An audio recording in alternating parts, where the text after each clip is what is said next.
All right, good evening, everyone. It is March 14th, 9:30 p.m. Central Time, and this is Open Positions. I've got two positions open right now.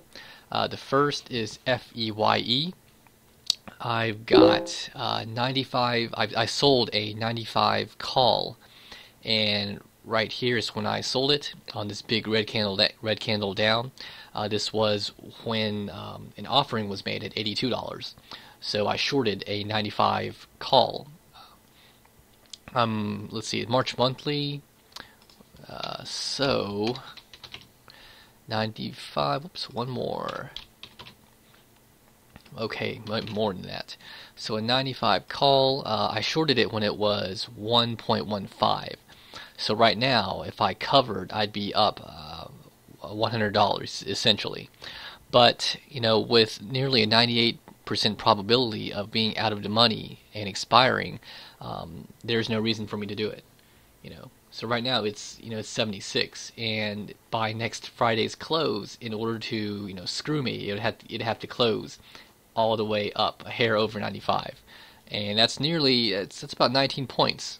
So 5 days and 19 points in 5 days. I don't think that's going to happen. So I think I'm just gonna be the cheapie that I am and let this thing expire worthless so I can collect all $115 of premium. Second position I took today, it's ECYT. All right, when I took it, now I woke up late today and I had some account issues, so I wasn't able to buy it. When it was pushing up, I probably wouldn't have either. Let me see if I used the 2-minute chart.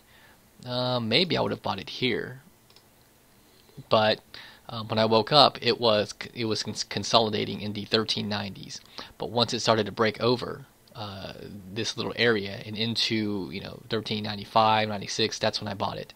So somewhere around this area is when I sold a put, and I sold the 10 put. And here's the reason why. So the 10 put at the time was zero point 0.5 by 0.55, and I sold 3 puts. I like it because it has over a 70% probability out of the money. It's got a fantastic implied volatility, which is boosting the premium. Second, for this to go into the money or at the money, at the time it was at 14, and of course the strike is at 10. So this thing would have to fall 40% just for it to be at the money. And do I think it's going to fall 40% in the next 5 market days? No, I don't think so. So that's the main reason why I took it.